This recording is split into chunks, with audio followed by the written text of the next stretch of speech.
Man presenting decision to leave. इस कहानी की शुरुआत में हम देखते हैं डिटेक्टिव जैंग ही जून अपने असिस्टेंट के साथ ऑफिस में गन की प्रैक्टिस करके उसे हेडक्वार्टर में जमा करके वहां से निकल जाता है और फिर वो एक लड़की से मिलके एक आदमी के बारे में इंफॉर्मेशन लेता है और वहां से घर जाकर डिनर करता है। तभी उसे बुलाया जाता है और वो एक इन्वेस्टिगेशन स्पॉट पे जाता है जहाँ पे एक आदमी की पहाड़ से गिर के मौत हो गई है। और फिर अगले दिन डिटेक्टिव जैंग ही जून अपने असिस्टेंट को अपने पीछे बांध के उसी पहाड़ पे चढ़ता है और ये देखने की कोशिश करता है कि सच में उस आदमी की पहाड़ से गिर के ही मौत हुई थी या फिर किसी ने धक्का दिया था। और फिर वो उस आदमी का सामान चेक करता है। फिर वो पहाड़ की ऊंचाई से मेजरमेंट करने लगता है कि अगर किसी को इधर से धक्का भी दिया जाए तो कितना दूर जाके गिर सकता है। फिर उस बॉडी को फॉरेंसिक लैब में लाया जाता है और तभी वहाँ एक औरत को दिखाया जाता है जो लैब में बैठी होती है और इसका नाम सियोरे है जिसकी हस्बैंड की मौत हुई है। सियोरे से उसके हस्बैंड के मौत के बारे में पूछताछ किया जाता है और तभी वो कहती है कि वो बहुत खुश है कि उसके हस्बैंड की मौत वैसे ही हुई है जैसे वो चाहता था। साथ ही वो अपने हस्बैंड की मरने की फोटो देख के हंसने लगती है और इस बात से पुलिस को इस पे शक होता है। थोड़ी देर में यहाँ दिखाया जाता है कि पुलिस को सियोरे के बॉडी में मारपीट के निशान मिलते हैं और इसके बॉडी में एक टैटू भी दिखाई देता है जिसमें KDS लिखा हुआ था और ये वही निशान है जो जैंग को उस आदमी के हर एक सामान में मिला था। इससे यहाँ ये पता चलता है कि सियोरे का हस्बैंड अपनी सारी चीजों पे ऐसे ही निशान बना के रखता था और वो अपनी वाइफ को अपनी प्रॉपर्टी समझता था। उसे बहुत मारा पीटा भी करता था और ऐसा इसीलिए था क्योंकि सियोरे एक चाइनीज थी और उसका हस्बैंड कोरियन था। फिर आगे हम देख पाते हैं जैंग अपने घर जाता है और अपनी वाइफ के साथ इंटीमेट होने लगता है। तभी टीवी पे एक सीन चल रहा होता है जिसमें एक लड़की की मौत होते हुए दिखाई देता है और जैंग का ध्यान उस तरफ जाता है और वो सियोरे को इमेजिन करने लगता है। उसके बाद अगले दिन जैंग ऑफिस जाता है। फिर हमें दिखाया जाता है डिटेक्टिव जैंग सियोरे पे नजर रखना शुरू कर देता है और उसे पता चलता है सियोरे एक नर्स है और वो एक ओल्ड लेडी की देखभाल करने रोज उसके घर जाती है। अब हम यहाँ पे देखते हैं कि जैंग उस ओल्ड लेडी के घर के सामने अपनी कार में बैठ के सियोरे पे नजर रख रहा है और वो सियोरे को फोन करके पूछता है अभी कुछ ही दिन हुए हैं तुम्हारे हस्बैंड को मरे हुए और तुम अभी से दूसरों की देखभाल कर रही हो। इस पे सियोरे कहती है मेरा हस्बैंड मर चुका है, अब वो वापस नहीं आएगा, लेकिन उसके लिए मैं दूसरों की देखभाल करना तो नहीं छोड़ सकती। अब ये सब बातें करते हुए जैंग को ये इमेजिनेशन होता है कि वो सियोरे के सामने ही खड़ा होकर बात कर रहा है। इससे हमें ये पता चलता है जैंग सियोरे को पसंद करने लगा है। बाद में सियोरे को DNA टेस्ट के लिए बुलाया जाता है और उसे बताया जाता है कि डेड बॉडी के नाखून में ब्लड का सैंपल पाया गया है और इसलिए उसे बुलाया गया है। इस पे सियोरे जैंग से कहती है उसके हस्बैंड के साथ उसका झगड़ा हुआ था, तब उसके हस्बैंड ने उसे मारा पीटा था और वो अपने जांघों पे लगे अपने हस्बैंड के नाखून के निशान भी जैंग को दिखाती है और कहती है उसके हस्बैंड ने जब उसे नाखून से नोचा था तभी वो ब्लड उसके नाखून में लगा होगा। फिर थोड़ी देर बाद हमें दिखाया जाता है जैंग सियोरे को पूछता है कि जब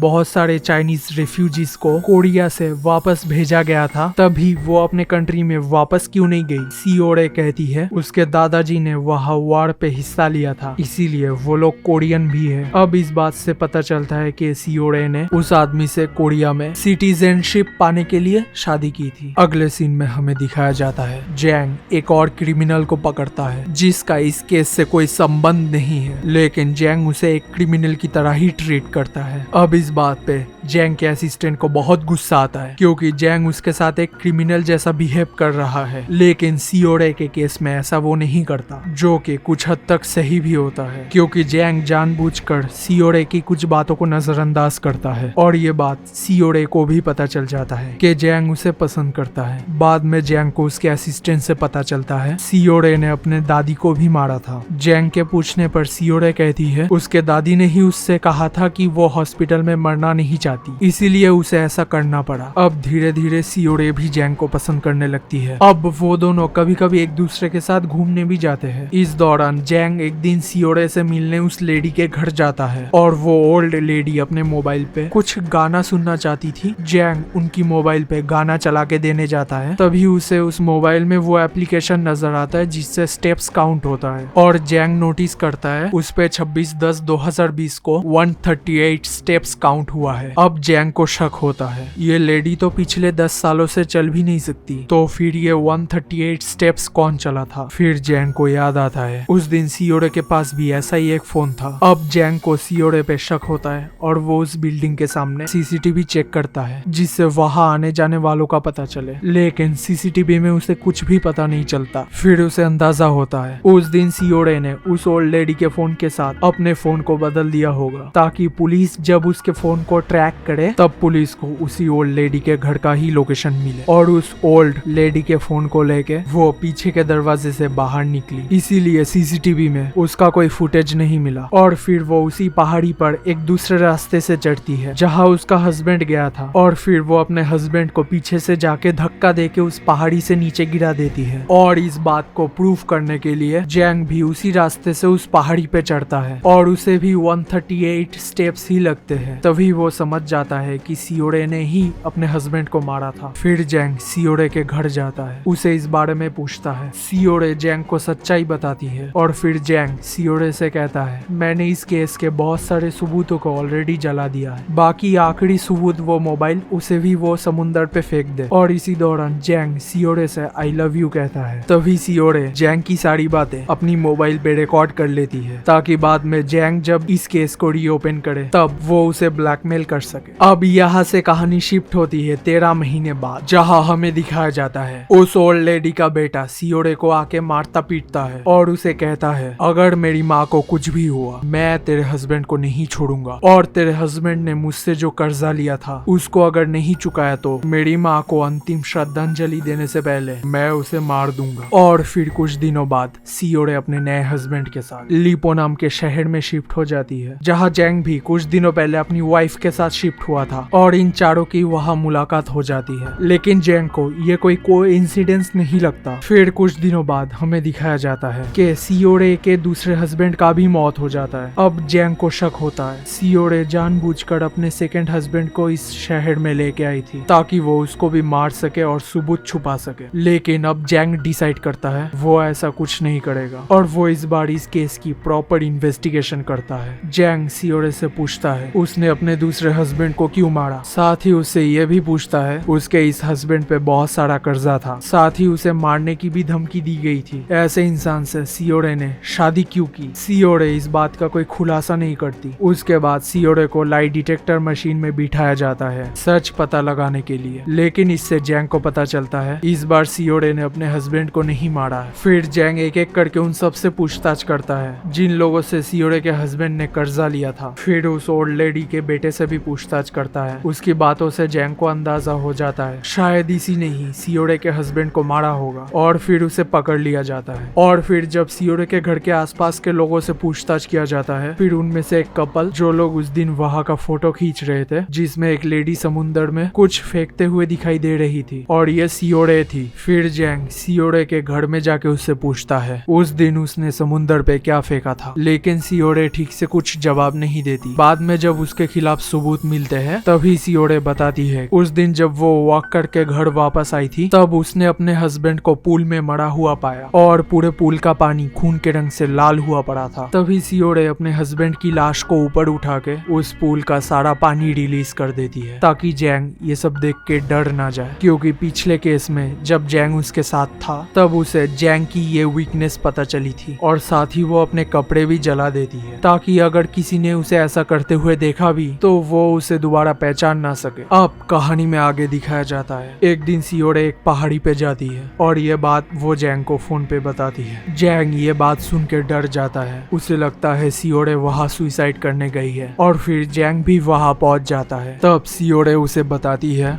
वो यहाँ अपने दादी की अस्थियां बिखेरने आई है क्योंकि उसके दादी की यही इच्छा थी उसकी अस्थियों को वहीं पे बिखेरा जाए जहाँ वो हमेशा जाना चाहती थी। और ये कह के वो जैंग को अपना वो मोबाइल देती है जिसे उसने 13 महीनों से संभाल के रखा था। वो कहती है ये मोबाइल उसे आगे केस सॉल्व करने में काम आएगा। ये कह के वो जैंग को एक किस करके वहां से चली जाती है। और इसी बीच जैंग के वाइफ को जैंग और सियोरे के रिश्ते के बारे में पता चल जाता है और वो शक करती है कि सियोरे के हस्बैंड को उन दोनों ने ही मिलकर मारा होगा और वो जैंग को छोड़कर चली जाती है। और बाद में वो मोबाइल जो सियोरे ने समुंदर पे फेंका था वो किसी को मिल जाता है जिसमें सियोरे और उसकी हस्बैंड की सारी बातें रिकॉर्ड थी जब उसके हस्बैंड ने किसी रिकॉर्डिंग के बारे में उससे बात की थी। और जब जैंग सियोरे से इस बारे में पूछता है तो वो उसे बताती है कि ये वही रिकॉर्डिंग है जब जैंग ने उसे आई लव यू कहा था और ये उसे हमेशा सुनना अच्छा लगता था। अब यहाँ जैंग को सब समझ में आ जाता है। सियोरे ने अपने हस्बैंड को नहीं, उस ओल्ड लेडी को मारा था जिसके बेटे ने उसके हस्बैंड को मारने की धमकी दी थी ताकि वो उसके हस्बैंड को मार दे। और इस तरीके से सियोरे ने अपने हस्बैंड को मरवाया ताकि इस बार उसे जैंग को ब्लैकमेल ना करना पड़े। और आखिर में हम देख पाते हैं सियोरे एक बीच में सुसाइड करने के लिए जाती है। उसने एक इनोसेंट ओल्ड लेडी की जान ली थी, इसीलिए वो खुद को भी सजा देती है। वो बीच पे ही एक गड्ढा खोदती है और उसमें जाके बैठ जाती है ताकि शाम ढलते ही जब समुंदर का पानी बढ़ जाए और उस गड्ढे में पूरी तरीके से पानी भर जाए और वो रेत के साथ उसी गड्ढे में दफन होके मर जाए। और तभी जैंग वहां आके उसे ढूंढने की कोशिश करता है, लेकिन तब तक सियोरे की मौत हो जाती है। और इसी के साथ ये कहानी यहीं पर खत्म हो जाती है। उम्मीद है कि आपको ये कहानी पसंद आई होगी।